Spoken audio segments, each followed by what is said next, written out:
খুশির খবর, খুশির খবর, খুশির খবর। খুশির বহুদিনের একটা স্বপ্ন যে নিজের হাতে একটা জিনিস তৈরি করবে, তো সেটা সফল হতে চলেছে। তোমাদের কতটা ভালো লাগবে জানি না, কার কতটা ভালো লাগবে অবশ্যই তোমরা কমেন্টে বলো। তো দেখো এই যে অনেক দিনের স্বপ্ন যে খুশি পদ্ম গাছ লাগাবে, সেখানে দেখো পদ্ম পাতা হবে, এইভাবে পদ্ম ফুল হবে।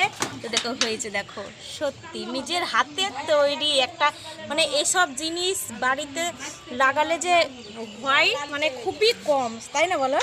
তো হয়, কিন্তু এর আগের বার লাগিয়ে হয়নি, তো এবার হয়েছে। দেখো পাতা উঠেছে। আগে আমি জানতাম না পাতা উঠলেই হয়, নালে হয় না। তো পাতা উঠে দাঁড়িয়েছে, এটাও ছিল, এটা বসে গেছে, তাই অনেক পাতা হয়েছে, দেখতে দারুণ লাগছে। আর দেখো কুড়িটাও কিন্তু আজ 2-3 দিন মতো ফোটা হয়ে গেল, কি দারুণ লাগছে। ফুটলে অবশ্যই হ্যাঁ, আর দেখাবো, তাই অন্য তো। ফুল গাছ লাগালে তো হয়, কিন্তু পদ্ম গাছটা চাষ করা বাড়িতে খুবই কঠিন, তাই না? আর পদ্ম মানে একটা আলাদা জিনিস, সত্যি এত সুন্দর হয়েছে। তো কার কতটা ভালো লেগেছে তোমরা অবশ্যই বলো। আর খুশির মতো কার কার তোমাদেরও এভাবে পদ্ম ফুল বাড়িতে লাগানো আছে, লাগাতে ভালো লাগবে অবশ্যই তোমরা বলবে।